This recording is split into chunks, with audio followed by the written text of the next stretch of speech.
Welcome everyone to this Kirwan Biweekly Forum. We're excited to have you all here and to be able to host this important conversation today, along with Dr. Reece. And we're happy that you've taken time out of your day to join us. We meet here every Thursday from 11 a.m. to 12:15 p.m. For those of you who this is their first forum. And although some of our speakers do stay afterwards if they can, often we have to end at 12:15. Out of caution during the pandemic, we've moved our forum to this online webinar format in order to promote public safety and make sure our forums are accessible. Just a few notes about this new format that we feel like you should be aware of. First, everyone except the forum presenters and Kirwan staff are muted in terms of audio and video, so don't worry about having to mute yourself or deal with any video settings. No one will be able to hear or see anyone except our speakers. Also, the chat feature is disabled for this webinar, but we encourage you to make use of the Q&A button to ask questions or raise concerns about the webinar. Someone from Kirwan will be monitoring the Q&A and will help with any problems with the webinar, and will collect questions to ask presenters when it comes time for Q&A after their presentation. Finally, the webinar is being recorded so that we can make that available through our social media afterwards. Though no one except the presenters will be recorded, we wanted to make everyone aware of that ahead of time, just for the sake of transparency. And with all of the intro stuff out of the way, I wanted to go ahead and hand it over to Dr. Reece to introduce himself and begin his presentation. Great. Thank you, Kip. Can you hear me okay? Just checking my audio. Yeah. Great.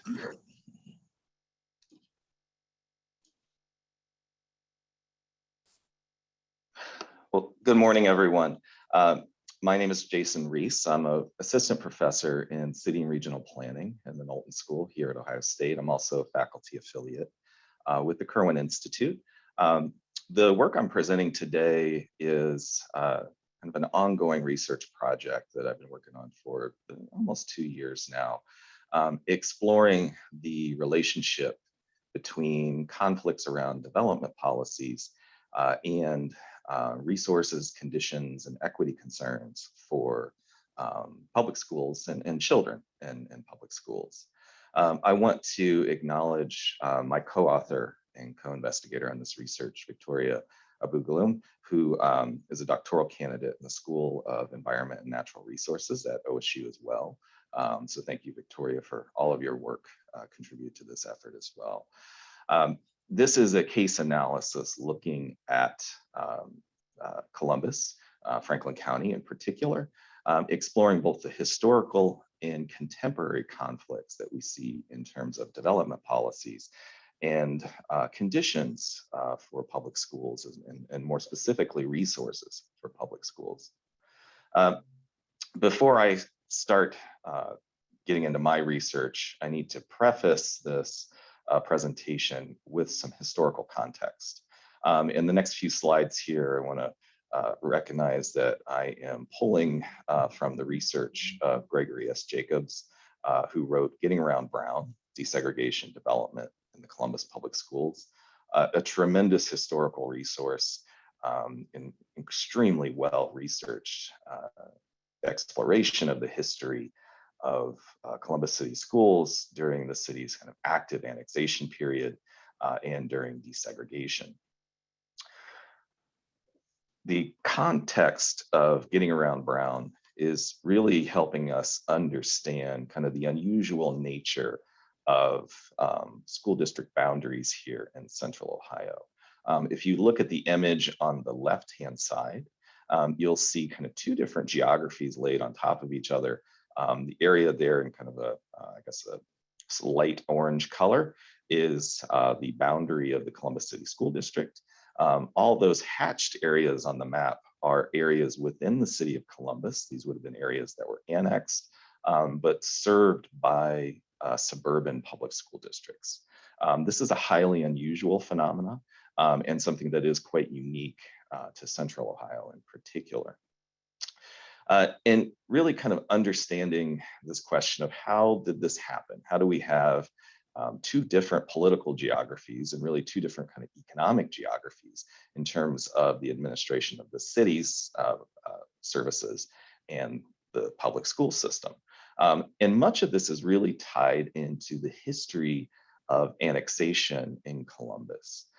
Columbus has long been recognized as what David Rusk would refer to as an elastic city, meaning that the city really relied heavily on annexation in the latter part of the 20th century to grow the land area of the city, in essence, avoiding being landlocked by suburbs in the same way that Cleveland, Dayton, or Cincinnati, for example, have dealt with. And therefore, Columbus continued to see population growth, while these peer cities here in the state of Ohio would see their populations decline. And at least for most of the late 20th century, that population growth was really the result of the city's annexation policies from that perspective. Now, as Columbus grew, the school district boundary did not for much of the late 20th century.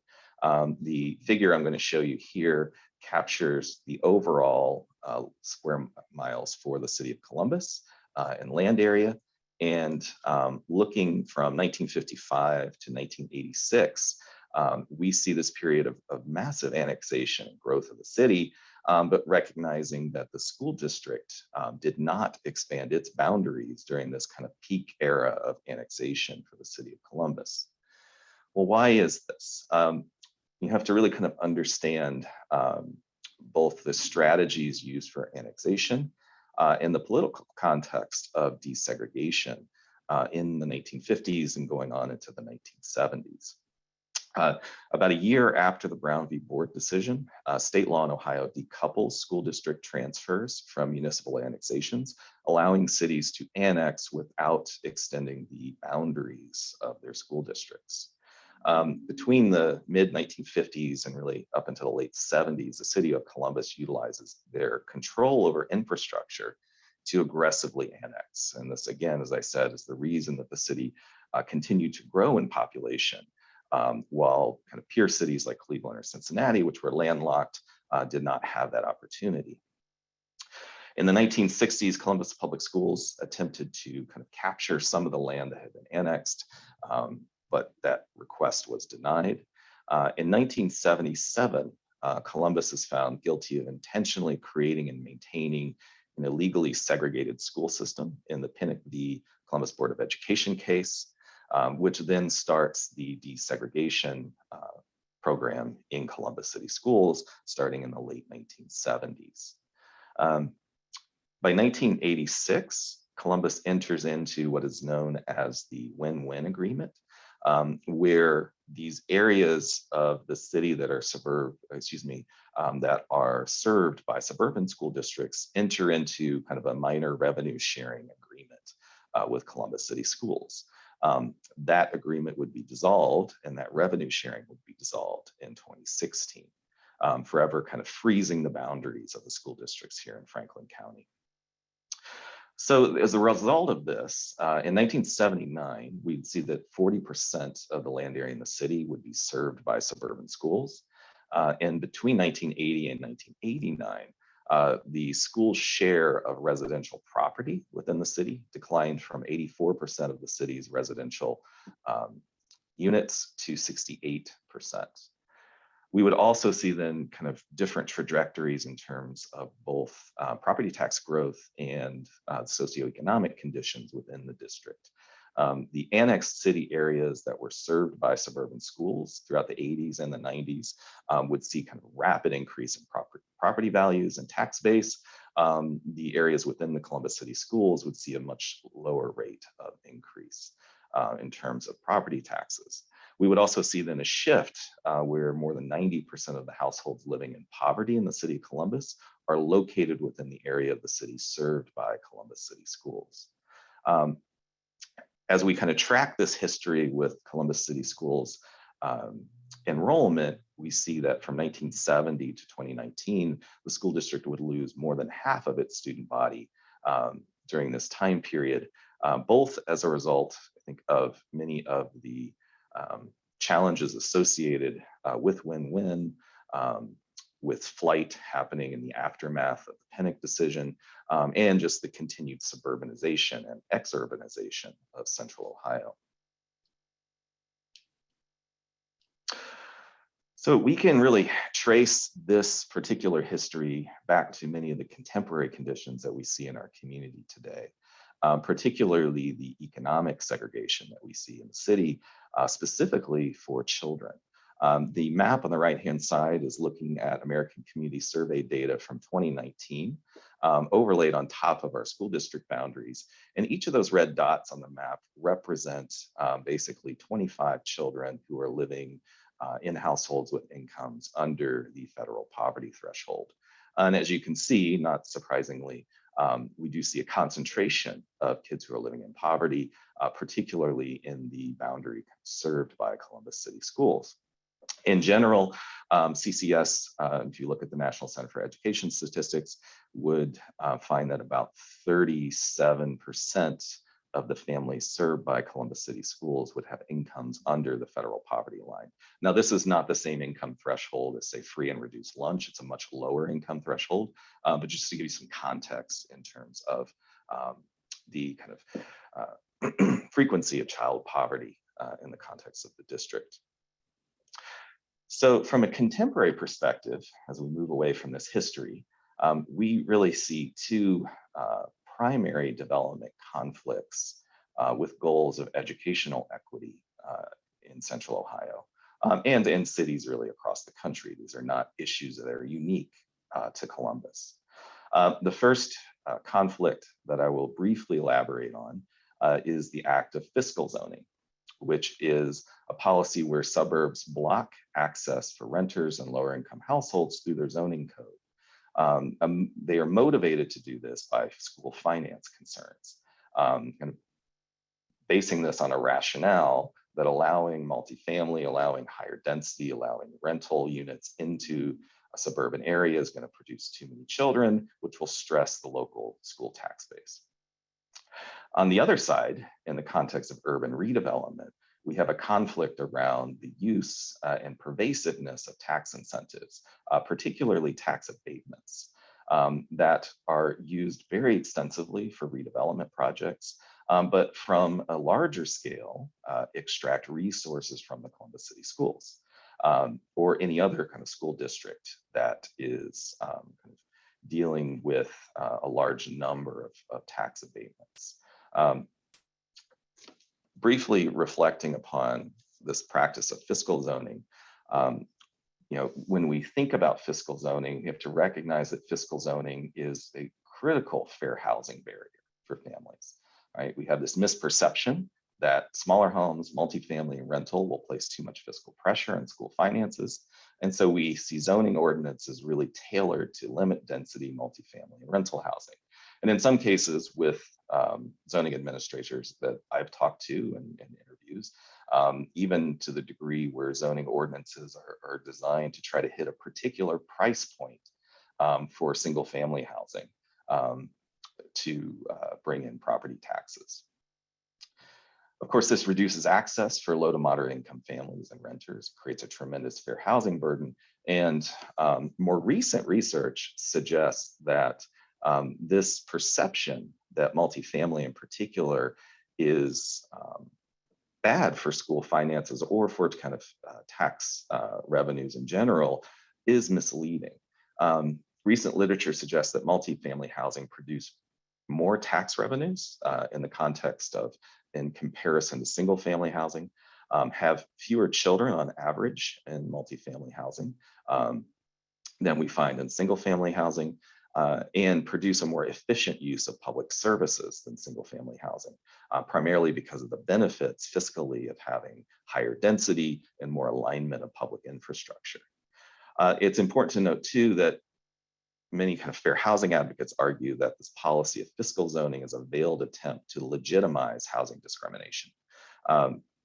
I bring up this issue primarily to highlight an ongoing research project that Glenn and Sweeney with the Kirwan Institute is working on, a recent project funded by the Ohio Bar Association, where they are exploring kind of the barriers to accessibility from zoning ordinances here in Central Ohio, particularly for renters and low to moderate income families. So I think that research that Glenn and Sweeney is going to be leading will be really impactful in kind of understanding how much zoning is a barrier from a fair housing perspective here in Central Ohio. I'm going to pivot into the focus of my research the last 2 years and focus on an exploration of this conflict around tax incentives and school finances. In particular, I'm going to focus in on tax abatements. There are a variety of different tax incentives that are used in the context of urban redevelopment or just development policy in general. But for the purpose of this research, I have been more focused on tax abatements, specifically residential tax abatements, which are primarily used as a community reinvestment strategy or tool, excuse me, to stimulate investment in distressed housing markets.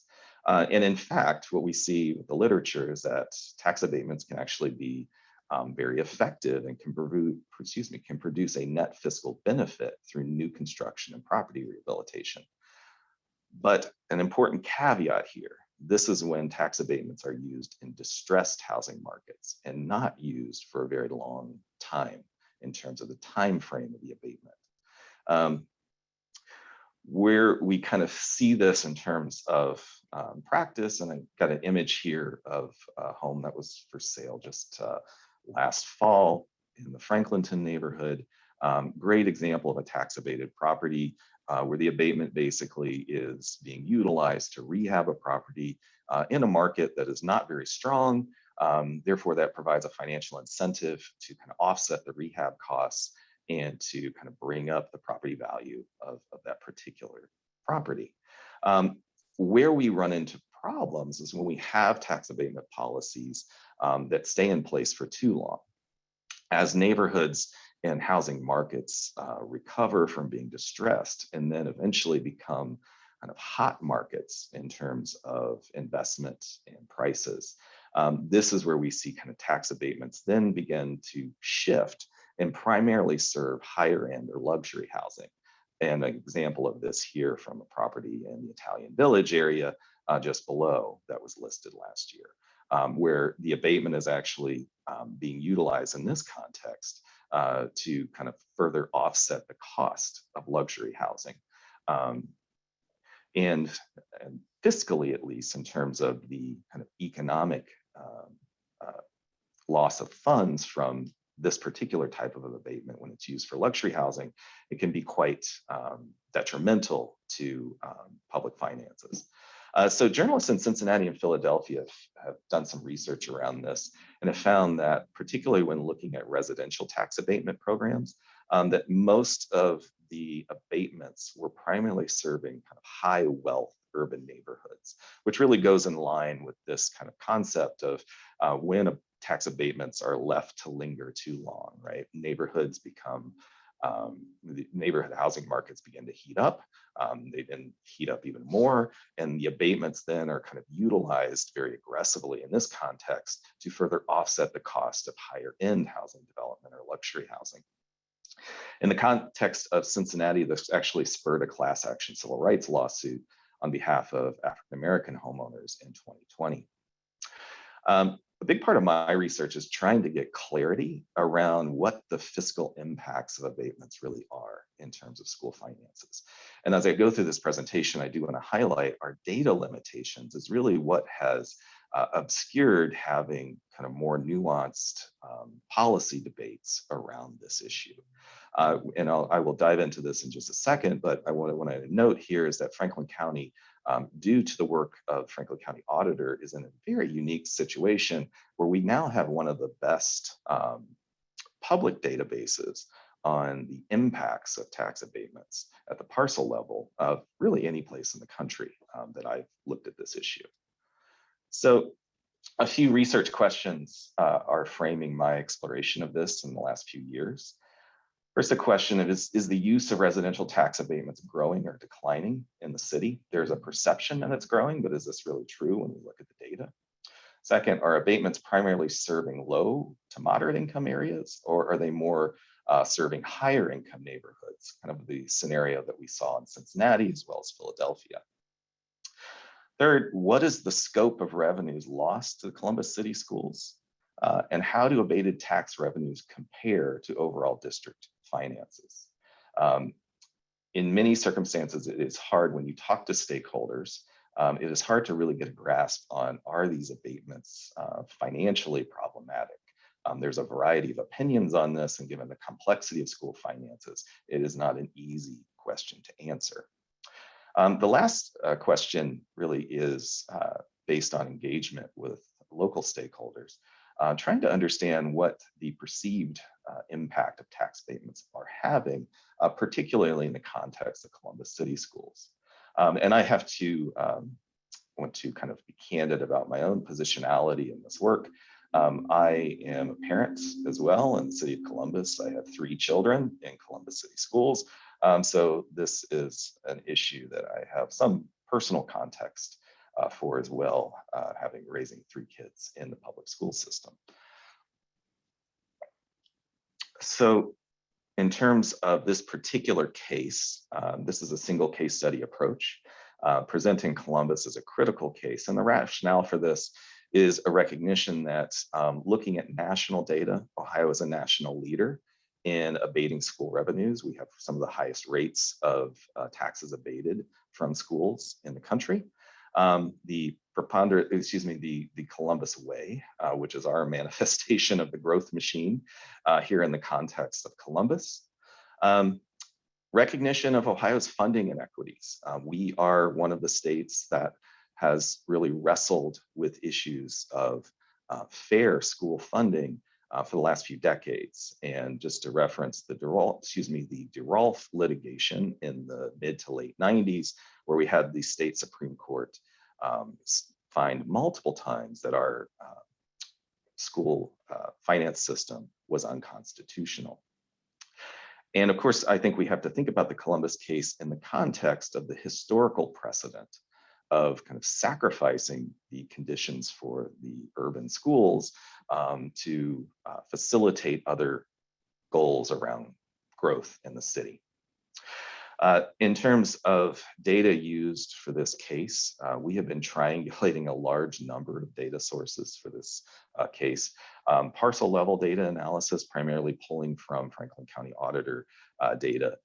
MLS analysis, so analysis of sales and listings for properties that are identified as being tax abated, fiscal analysis, qualitative interviews with stakeholders here in Central Ohio, and then content analysis of some of the media and kind of policy debates around abatement programs. And just to reiterate what I said earlier, we are in an advantageous position here in Franklin County because of the parcel level database of abated property and tax losses recently produced by the Franklin County Auditor. This is an unparalleled level of data transparency and allows us to actually engage these questions in a more clear and analytical way. So, are tax abatements growing? Clearly, if you do look at the data, particularly the data generated by the Franklin County Auditor, we do see tax abatement growth, particularly in the context of not just the number of parcels that are abated, but also the value of those abatements in terms of revenues that are pulled away from various public institutions. So we'd go from around 3,100 abated properties in 2014 in Franklin County to 4,700, almost 4,800 in 2020. We see in terms of the value of abated taxes that the taxes lost to abatements in Franklin County basically doubled between 2014 and 2020, from about $63 million in 2014 to just over $125 million in 2020. So which agencies are losing revenues? This infographic here that I pulled together really kind of shows a breakdown proportionally by lost revenue by agency. Clearly, school districts are the primary entity that lose revenues to tax abatements. This is not surprising given that most of the property taxes levied here in the state of Ohio are often used for public schools. But if we do break down by other agencies, you can recognize that there are other kind of public agencies that work directly with children that also lose quite a bit of revenue. So where school districts account for about 2/3 of the tax revenues that are abated, The developmental disabilities programs lose about 7% of the taxes that are abated, and the Children's Services Agency also loses about 5% of the total taxes abated. So in looking more specifically at school districts, we see kind of a parallel growth in the context of all taxes abated for all school districts in Franklin County, and particularly in the Columbus City schools. So in the context of looking countywide, a little over kind of $40 million in abated school property taxes in 2014, and now that number is closer to about $80 million. For Columbus City schools, which is the lower bar here, we see abatements, again, more than double in terms of revenues lost. Columbus City schools lost about $16 million in tax revenues in 2014 to tax abatements. In the most recent data, that number is up to about $48 million in the year 2020. So substantial increase. This is very fascinating because this data actually indicates that the scale and scope of abated revenues is much larger than what previous estimates had placed it at. Policy Matters Ohio, working with the Ohio Education Association, the Columbus Education Association, put out a study in 2019 where they attempted to estimate the loss of property tax revenues to abatements for schools statewide. And they came up with a figure around $125 million for the state with whatever data sources they were able to kind of analyze at that time. Good Jobs First, which is the leading research entity that looks at this issue, they do a statewide analysis leaning on GASB 77 disclosures. These are public disclosures of revenues that are abated. And based on these GASB 77 disclosures, they found $134 million in school taxes abated statewide in 2019. But our data, which we can now more concretely analyze for Franklin County, finds nearly $80 million lost in school property taxes in 2020 just in Franklin County. And this data does not include losses from TIFs, which are also captured in those earlier estimates. And so what this highlights are really kind of an issue that's twofold. One is that we have tremendous reporting challenges in regards to understanding the scale and scope of tax abatements. And in general, at least this analysis that I've done suggests to me that we have grossly underestimated the impact financially of abatements in terms of school revenues that are lost. So a quick snapshot here of just kind of the geography of tax incentive programs and abatements in Franklin County. What I will emphasize here to note, these are the various community reinvestment areas within kind of the heart of the city. You see most of the core of the city has been identified as a CRA area. Additionally, this dot density map is demonstrating where the various abatements are located spatially. You see kind of this tight correlation then in terms of abatements and really kind of urban core redevelopment activity that's been going on. In looking at this question of where are abatements going, right? Are abatements being used primarily to stimulate investment in distressed neighborhoods or lower to moderate income neighborhoods? Or are abatements primarily occurring in areas that are higher income? And at least an analysis spatially looking at kind of districts that are receiving the majority of abatements here in Franklin County, we do find that while abatements serve some low to moderate income neighborhoods, they're primarily clustered in high wealth or really gentrified areas. Half of all abated revenues and almost 2/3 of the growth in abated revenues between 2014 and 2020 are in three kind of high wealth gentrified areas. Downtown, which accounts for about $17 million in abatements, the Short North and the Italian Village area, and the Easton area, which is also receives a fairly large number of abatements. In terms of low to moderate income neighborhoods, where you can see, at least conceptually, abatements being more utilized as a kind of redevelopment policy. The Wyland Park area comes in third with about $5 million in abatements, and the Near East Side comes in fifth with about $1.4 million in abatements. And as you look at the AMI numbers there, that is looking at those areas' incomes in relation to area median income. And so our East and Short North, Italian Village, and downtown areas, we see much higher incomes in those areas, which are receiving a large chunk of the abatements in Columbus. So looking at MLS records, we looked back about 3 years of listings and sales specifically to try to get an understanding of what type of residential structures were being abated in terms of the number of kind of residential tax abatements that are out there. Looking at the last 3 years of listings and sales, we identified about 365 tax abated residential units valued at about $132 million over the last 3 years. The average sales price for a residential tax abated unit was $365,000. The average price for a 2-bedroom unit with a tax abatement was around $434,000. Given the housing values in Central Ohio, we would see then that generally speaking, our tax abated properties are selling at much higher values than typical, what you would expect in terms of the Franklin County market.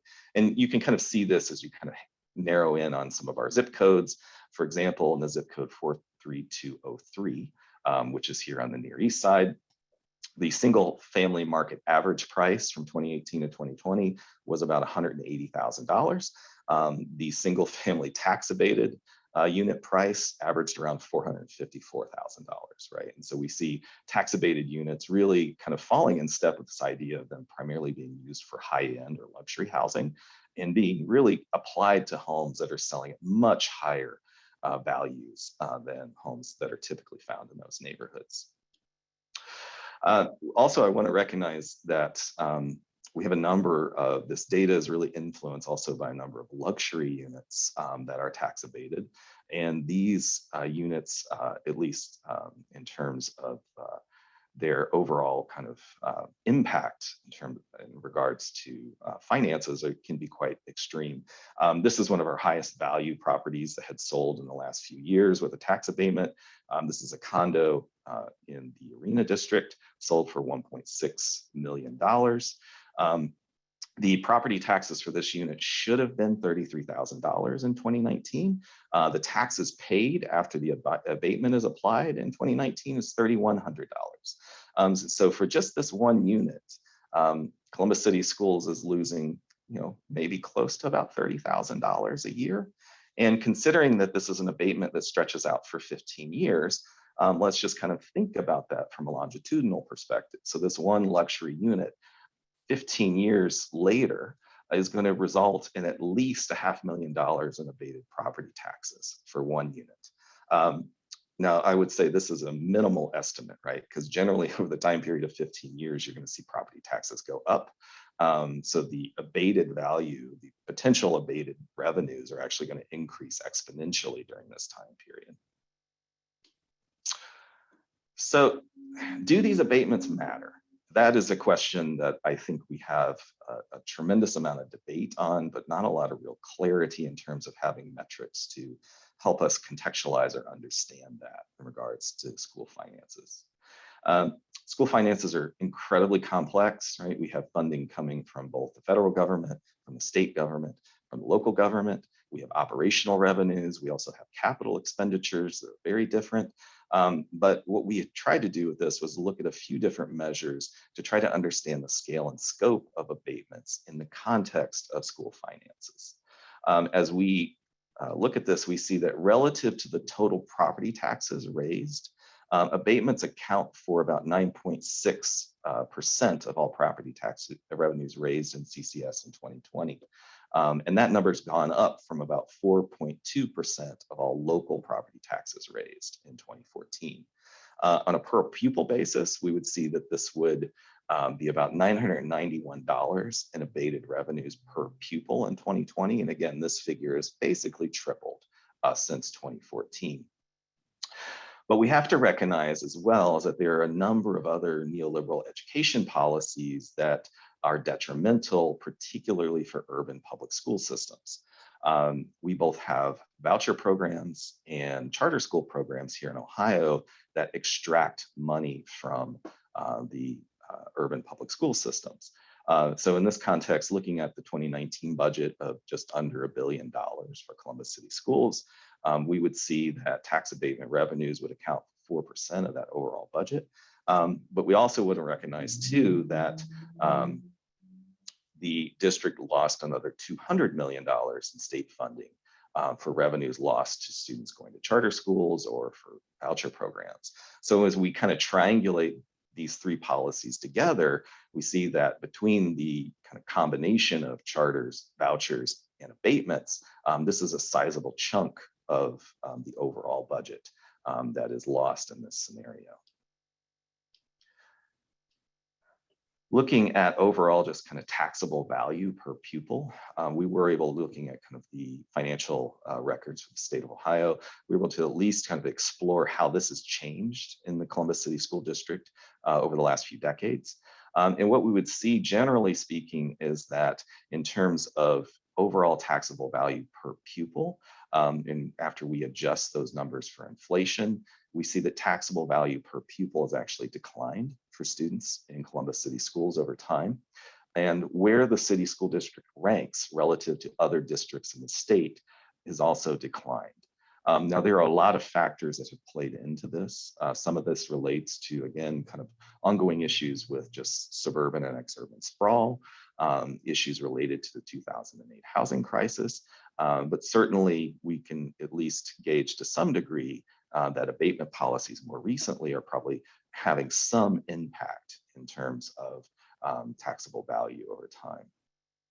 And just to give you an idea of this, in 1989, Columbus City Schools had the 107th highest taxable value per pupil. By 2019, Columbus City Schools, out of all the districts in the state, is now at 423 from that perspective. So how does this impact educational conditions? And this is something that we really tried to assess both from a context of interviews with stakeholders as well as from the literature. And there are three distinct themes that come up based on both the literature and our stakeholder interviews. First issue is physical facilities and building conditions. Number of issues related to just dilapidated kind of physical facilities, which research suggests can be a very powerful psychosocial stressor that can reduce student engagement and motivation, as well as just make it a very difficult environment to learn with them. Something that more recent research has been kind of focusing on is the impact of excessive heat conditions, particularly in older school buildings that do not have HVAC. And in fact, research that came out in 2019 estimated that about 5% of the achievement gap in public schools could be attributable to excessive heat conditions. Additionally, we have to think about the context of urban public schools serving students who are on average much lower income, also maybe dealing with a number of kind of outside of school issues ranging from housing insecurity to food insecurity to maybe trauma exposure. And what we see in terms of the impact of tax abatements is really just less revenue overall to serve kind of all the different needs of lower income students. Resources for libraries, physical education, intervention specialists, trauma-informed practices, lower student teacher ratios, all those things could be undermined by revenues lost to tax abatements. And finally, a question that we still don't really have an answer to, but will be in continuation of this research. Are abatement programs that are producing mostly luxury housing, are they driving up housing values in urban neighborhoods? Are they potentially adding more kind of housing stress to kids in urban neighborhoods who are housing insecure? And that's kind of the next phase of this work for us that we'll attempt to try to get a better understanding of. I will kind of locally contextualize this question around heat in particular. So in 2019, 28% of the buildings in the district did not have air conditioning, leading to heat closure days and of course impacting learning. A quote from a student here from a WOSU coverage of this issue back in 2019, where a student notes, "Sweat runs down my face, it gets in my eyes start to burn, your skin is sticking to the desk, makes it very difficult to concentrate and focus on learning." And this quote is perfectly illustrative of really what this larger body of research is telling us in regards to the impact of high heat and on kids in terms of the learning environment. Important thing to note here as well, this is more of an issue today than it was maybe 2-3 decades ago because of the impact of climate change. We're having more extreme heat events at more unusual times of the year, and therefore we're seeing kind of higher incidence of heat-related issues in the context of urban public schools. So another exercise we went through here was to compare some of these different issues that have been raised in the context of kind of, I guess, needs that are unmet that tax abatements may play into. If we were kind of contextually going to look at this, it's really interesting to note that at $48 million, 2020's annual loss of school taxes in CCS exceeds the annual spending on building maintenance and repair. And that's the entire kind of capital expenditure budget, which was around $40 million. So we could actually, without the tax abatements, could double the amount of money spent annually on capital maintenance and repair in Columbus City schools. Just 2020's annual loss of property taxes would pay for installing HVAC in every city school that lacks AC.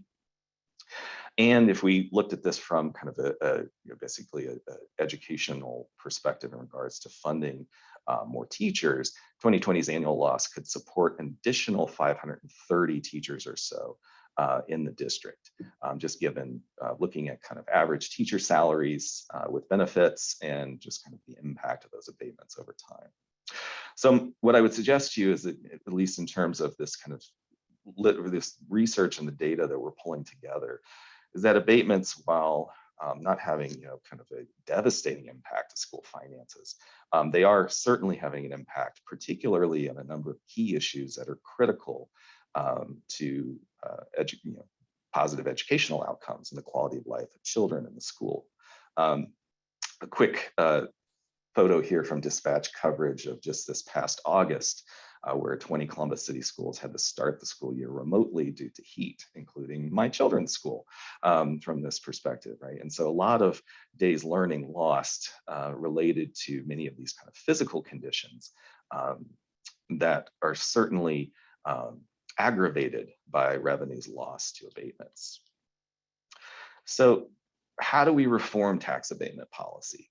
SANS in 2009 analyzed best practices in tax increment financing and other forms of abatement policies, and recommended that TIF policies should be, and TIF and abatements should be used in limited areas for limited durations and must include citizen-based planning, right? There must be true kind of public dialogue around the use of these abatements and how they will actually be implemented.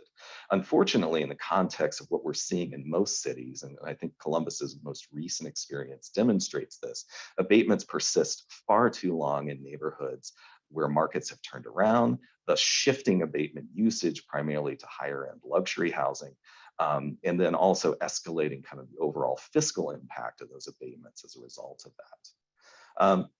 So how do we reform these things? Considerations that we have to think about.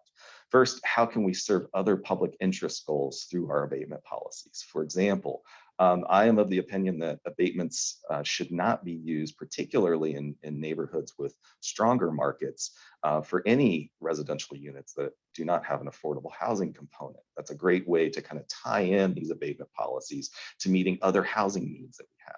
More attentiveness to geography and the duration of abatements. Comparatively, if you look at property tax abatement programs and residential abatement programs in peer cities, Columbus's abatement duration of about 15 years is much higher than what we would see in many other cities in terms of the duration of residential tax abatements. Now, the city of Columbus recently instituted reforms to its abatement policies, more prioritization of affordable housing, more geographic specificity in the policies, and more sensitivity to kind of duration issues for abatements. These are new reforms, and so we will see how this maybe shifts the implementation of future abatements here in the city. But what I would leave you with is to think more broadly about not just outside of abatement policies in general, but what if we thought differently about community redevelopment policy? And this is kind of my challenge to my profession in city planning, where in the context of urban redevelopment, we almost exclusively ignore the needs of children, right? Efforts are highly focused on capturing the young professional crowd, the creative class, but we never plan around the construct of creating places that are vibrant, high quality of life spaces for children. And what if we did that? What would this look like? For example, what if we centered redevelopment policies around the needs of kids in particular neighborhoods? What if we use schools as critical community centers? What if we aligned affordable housing investments with abatements around schools that have some of the highest rates of housing insecurity for kids? All kinds of possibilities in this context, but this takes a reframing of the way we think about community development and who we're trying to serve in the context of community revitalization. So a few closing reflections I'll note here. I do find that with our work for the last few years that we are certainly underestimating the overall fiscal impact of abatements on schools, and that abatements are growing in size and in terms of their financial impacts on the district. The unique needs of older urban school districts make them more sensitive to the funding lost to abatements. And urban public schools are also then kind of penalized by a number of other neoliberal policies that strip away resources. And in some, I don't want to demonize residential tax abatements. They can be very positive tools for redevelopment, but the Columbus case demonstrates the risks associated with maintaining these policies in neighborhoods after housing markets rebound. And a final few comments. So throughout the city's history, successful growth strategies have often neglected the urban school system. The exclusion of the needs of children, particularly children of color in Columbus's growth policies, is not a new phenomena, but reflects a historical pattern in the city's development. And I would think back upon our legacy of annexation and how that marginalized Columbus City school system and caused quite a bit of kind of not only demographic, but financial implications to the city school district. Today's development policies are more oriented towards redeveloping the core of the city and not pursuing suburban growth like we did in the 1950s and 60s. But as this analysis demonstrates, the needs of urban children, who are predominantly children of color, are often neglected in the contemporary manifestation of the growth machine and in our approaches to urban redevelopment. So with that, I'm going to close. Happy to answer questions in the chat. And so I'm going to turn my slides off at the moment and go back on camera. Well, thank you, Dr. Reece, for a fantastic presentation. It's very, very, a lot of useful knowledge, very informative. I think a lot of the questions that we were gathering sort of as you were speaking were about the abatements and about the abatement process, and really this connection between sort of the growth machine and the results for education in urban districts that I think is not enough light is shed on that connection. And so I thank you for shedding that. And I also wanted to remind everyone that you can still put questions in the Q&A.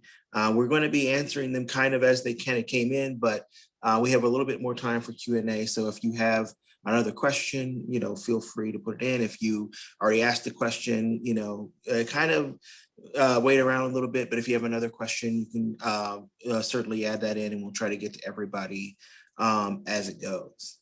The first question is, it was actually a question about, I think, one of the first maps on the school map on your presentation, and there were some white areas. I don't know if you can remember that somebody was asking what the white areas on that particular map were.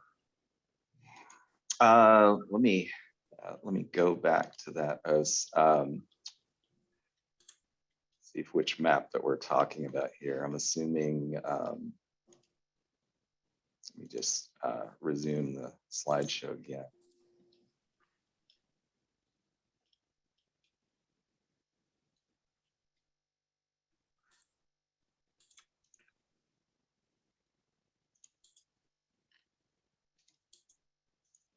So I'm guessing this is the map we're referring to.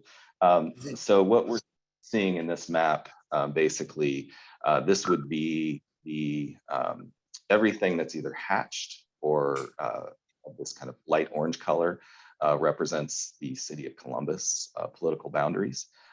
The orange color specifically are the Columbus City school boundaries. These areas that are hatched are suburban districts, or excuse me, Columbus areas within the city of Columbus that are served by suburban districts.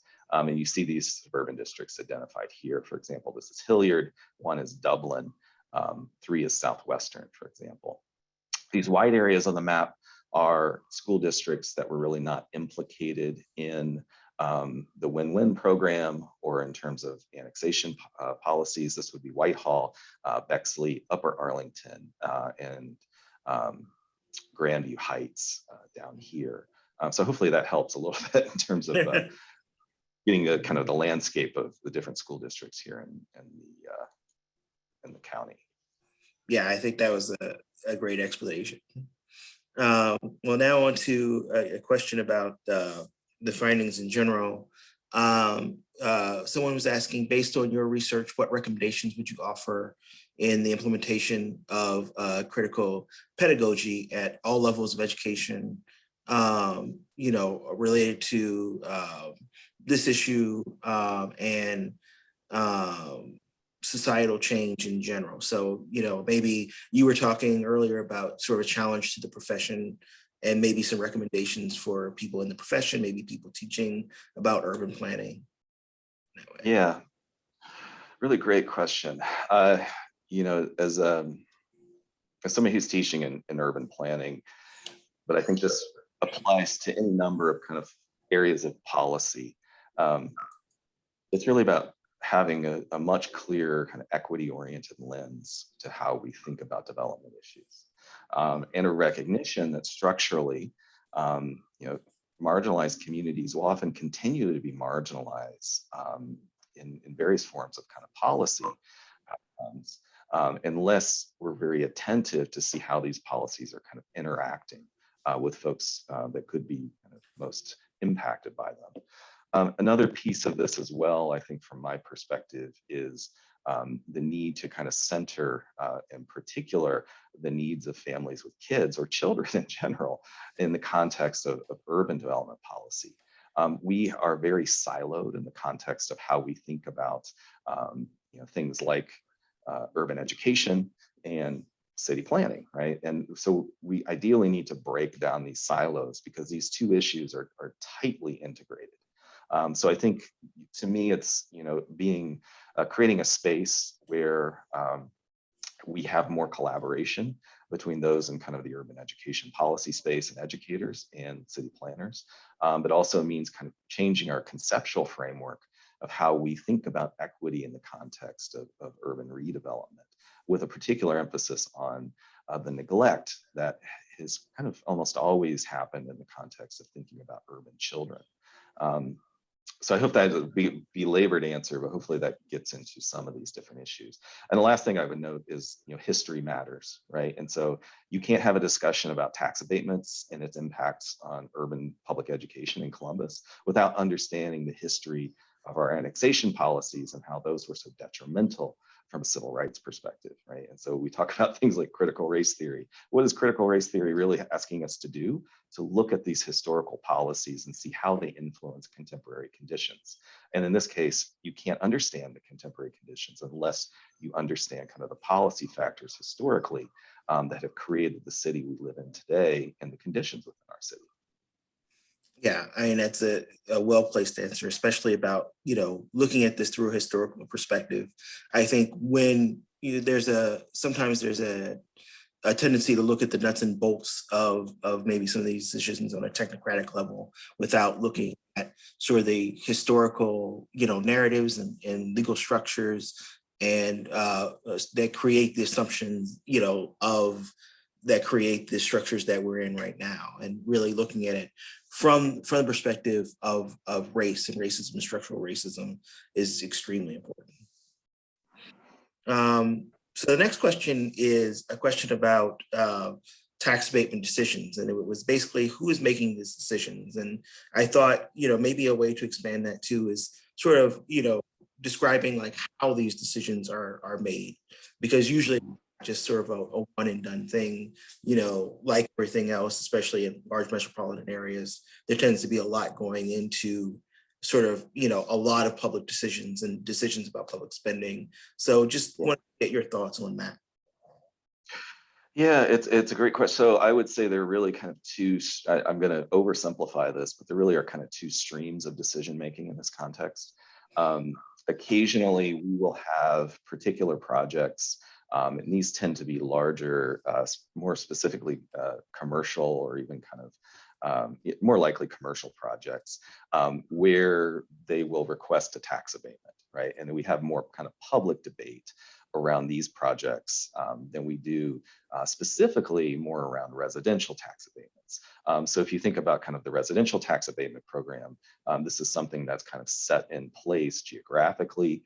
And once the policy is in place, developers develop and they apply for the abatement, and because the policy is in place, they're going to automatically receive that. There really isn't like a public discourse necessarily around that on a decision by decision basis.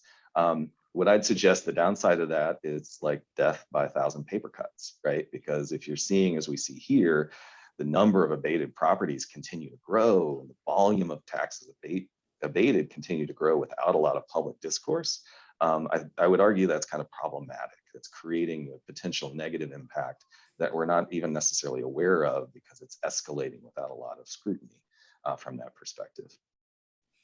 Sense.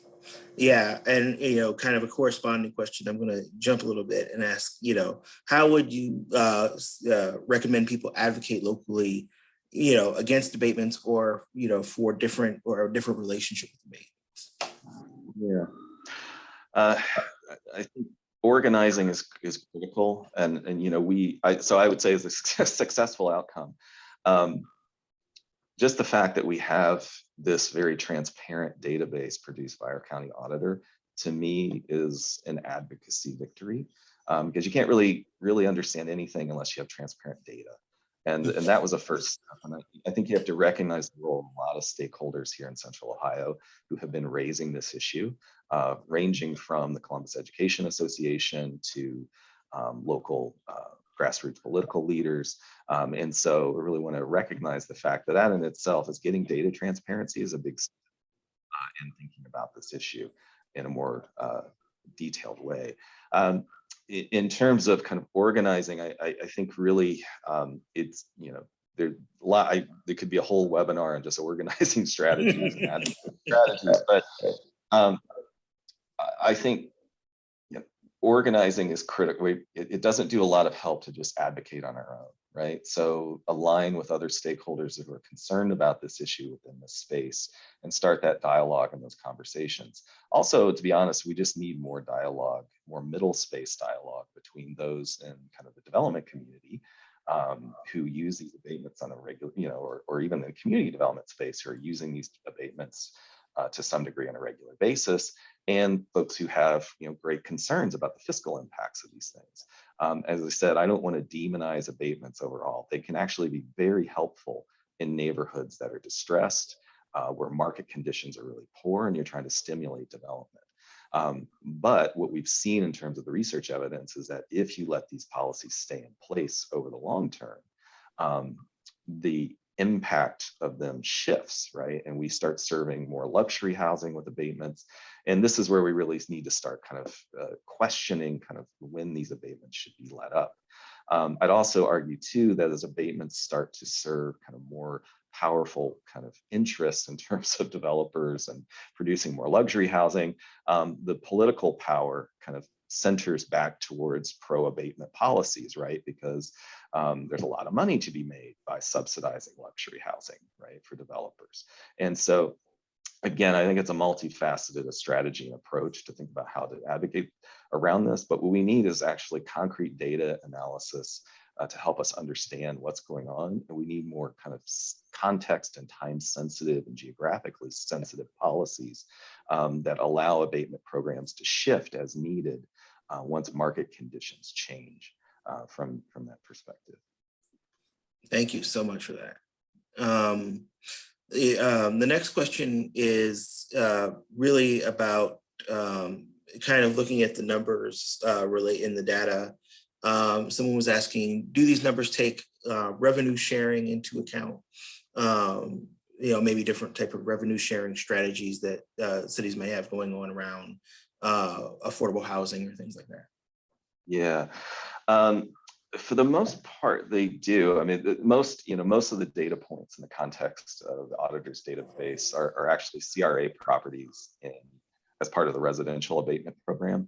And so there isn't really a lot of revenue sharing in that context. Now, you would probably see revenue sharing with other types of like TIF programs and things of that nature. And so that's why for my analysis, I didn't include the TIFs because of the complexity around that. So in the context of residential abatements, there's really not much going on in terms of revenue sharing. Those revenues are just gone, unless there's a TIF or something structured like that, where there's some revenues that are recaptured at a later date.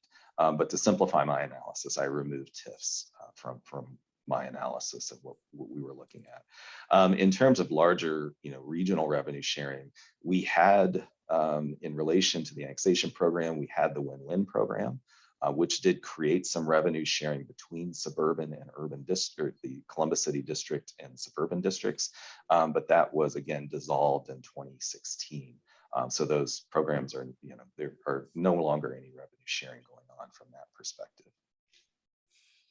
Thank you so much. So the next question I have is kind of a two-part question that I think goes together well.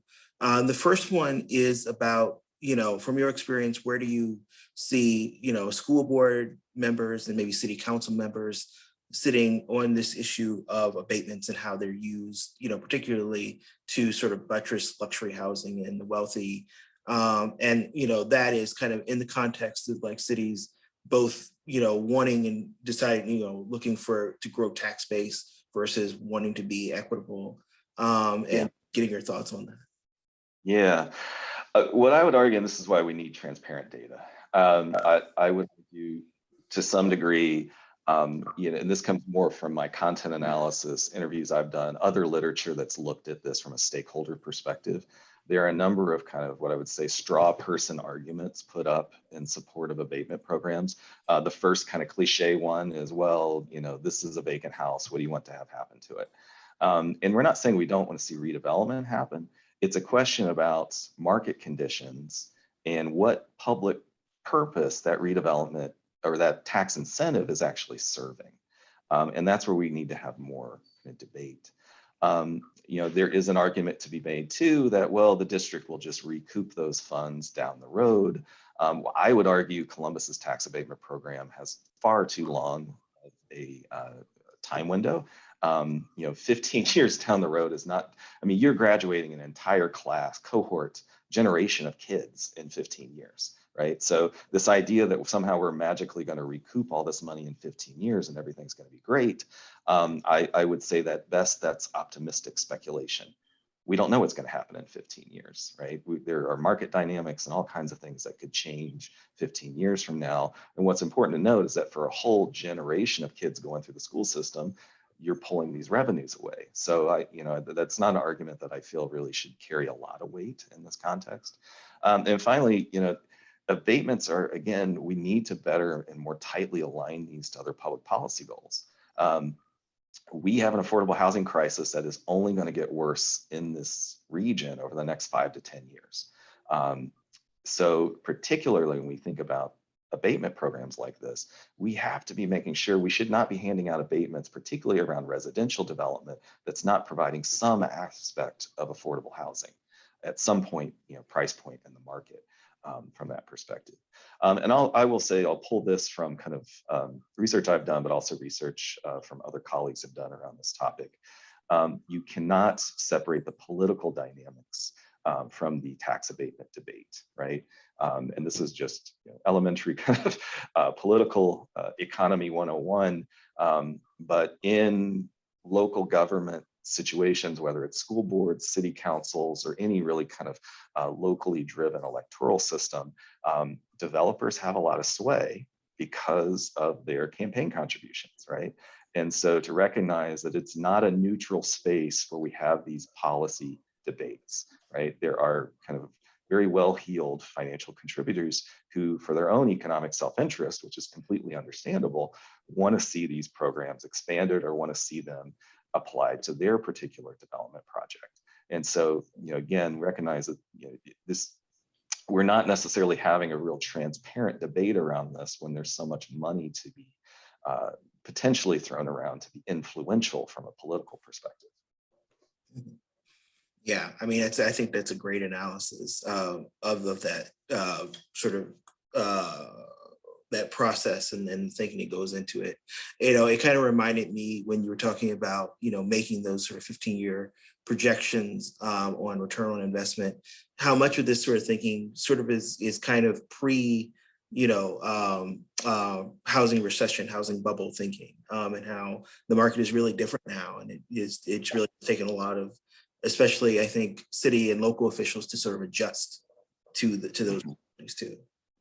Yeah, oh, no, absolutely. I think I think it's a reality of any time we, when we're trying to understand the housing market, a recognition that the pace of change with housing market change is never consistent, right? And once markets heat, it's exponential growth. And it's really hard for us to kind of understand what that's going to project out, what that's going to look like in the future. And I think, if you just look at the MLS right now, you can see a manifestation of that. Compare that to what our market looked like 5 years ago, and imagine another 5 years from now what our market's going to look like. And so I do think kind of a reflection on being very sensitive to kind of these very quick changes in the real estate market that we're seeing, honestly, in cities across the country, but particularly for a city like Columbus that is growing.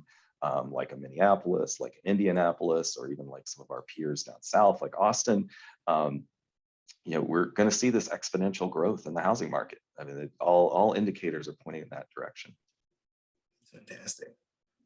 Well, the second part of that question was specifically about the Community Reinvestment Act and its sort of place in this story. And they were asking, why is the Community Reinvestment Act being used in this manner, and not necessarily the manner in the manner that it was meant to be implemented for, reinvesting in communities that were disinvested. And really, I guess the question is sort of like, are there any sort of checks and balances on that rule? And are there any sort of, sticks or carrots to, better implement that rule for its intended purpose? Yeah, I think, in thinking about the CRA, one, we got to recognize that the CRA is an old policy, right? This was, the federal act was put forth in the late 1970s. Even our kind of local CRA areas date back to the 90s in some cases. I also recognize too that the CRA is a spatial policy to some degree, right? We identify these CRA areas. Banks are being very attentive to trying to make sure that they're demonstrating investment in these CRA areas. And there's nothing really wrong with that, to be quite candid. But, there is a question, and I think this is where kind of the limitation of the CRA, right? The CRA is very much a spatial policy, and it certainly has some kind of racial equity connotations in terms of looking at disparities in lending by race. But it's not necessarily a policy that's designed to support, let's say, low to moderate income families, right? The CRA, again, is more looking more broadly and generally at where investment is going, what banks, the disparities look like in terms of lending. But these issues of kind of, are these investments being used for projects and programs that are really serving kind of the public interest?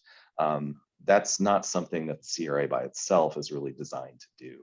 And I guess, as in a local kind of implementation of it, then there's a question around This goes back to kind of these best practices in tax incentive programs.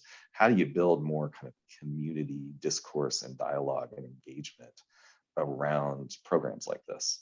And that's something I think communities tend to struggle with, or really not even have a roadmap to how to do that.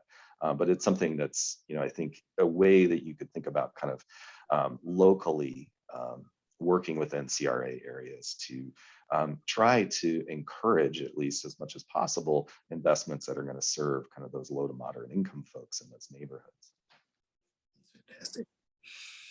Well, yeah, this next question is, it was kind of a question both directed at us to maybe talk about this in another forum too, but also a little bit, in this forum, really talking about the annexation of Jersey Township in New Albany for Intel, and maybe asking you about, like, what do you see as some of the impacts to consider, around this topic, in light of a purchase like that. Yeah, good question. This is a mega economic development deal, right? Columbus, I think we were in Time magazine a few weeks ago because of this development. I can generally say when it comes to kind of state-run tax incentive programs, all states have them. All states are competing against each other with them. So what Ohio did in this particular deal is not unusual, and it's pretty much the norm, right? And particularly when you're trying to capture these very kind of high, what are deemed now as kind of high value economic investments. I don't necessarily want to kind of critique or criticize that particular development. In general, it will probably be very good for Central Ohio, just in the context of the investment that's going to happen. But from an equity perspective, maybe there are many questions that we should ask about how the region as a whole benefits from that development that's occurring. As we think about the jobs that are being produced, for example, let's think about this from a spatial perspective. What do we have a regional transportation system that can reach that area where these jobs are going to be? Is our housing market appropriately resourced in terms of the affordable aspect of our housing market to deal with kind of the housing market impacts of this development, right? Because if we look at the trajectory of where these types of facilities have gone in the past, you're going to see a lot of growth. You're going to see a lot of disposable income growth in those areas. You're going to see a lot of growth in the housing market. And so that's going to tell us that, a side effect of this regionally is that our housing crisis is going to get worse.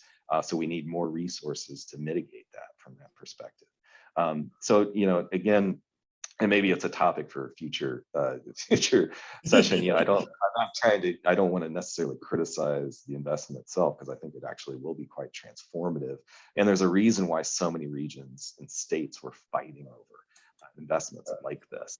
But at the same time, it's like kind of, if we have a very kind of equity-oriented lens, there are questions we should be asking around the implementation and kind of the aftermath of this new investment that's coming to Central Ohio, to assure that folks who are, kind of marginalized right now in terms of our job market, our housing market, our transportation system, that they'll be able to access those benefits. They'll be able to get access to some of those employment opportunities. They'll still be able to find affordable housing after all these new folks move into the community. So these are the questions we need to ask now to be prepared for 3, 4, 5 years from now, when we're going to start to see real tangible impacts of this development. It's fantastic. And, I think, as the last question to end off on, I know we're at time, I think it's a really good one, is, can you think of any successful models for both abatements and uplifting the school system? So anything that you feel best practices that lawmakers might be away? Yeah. So I will say, in the context of Chicago, just speaking specifically about the impact of abatements, there was negotiation in Chicago after the teachers union there made that a major organizing point to figure out structures to hold schools harmless in the context of abatement policies. So you can certainly look at opportunities like that. I would also, though, going back to my kind of closing point, I think there's a discussion to be made around how to center our community development practices around the needs of kids. And I'll look at something like the Children's Zone in Harlem as a great example of that, right? A community-wide redevelopment effort that really is centered on kids, cradle to college in that area. And while that's a unique model, we certainly can emulate that to a degree in some of our neighborhoods. And I think that is really kind of where we need to go, so that we're really kind of using community development as an opportunity to center all those resources around kids who really need them, so that when they're in school, they're going to be able to learn, because they're not dealing with issues like food insecurity, housing insecurity, trauma from being in unsafe spaces, all these other issues that we know are so detrimental to child development. It's fantastic. Well, that sounds like a fantastic place to sort of end our session for now. But I just wanted to stop and thank you, Dr. Reece, for your wonderful presentation and being so gracious with your time, with your questions. It's always a joy for me to be able to talk to you, and I just thank our participants for your participation and your wonderful questions. I wanted to give a moment, Dr. Reece, if you had any last comments that you wanted to make one way or another. Well, I just wanted to thank you for the invitation to share this today. Thank you for all the comments everybody was viewing, and just fantastic questions. And yeah, have a great rest of your week. And feel free to, anyone listening, follow up with me if you have more questions about this work. Sure.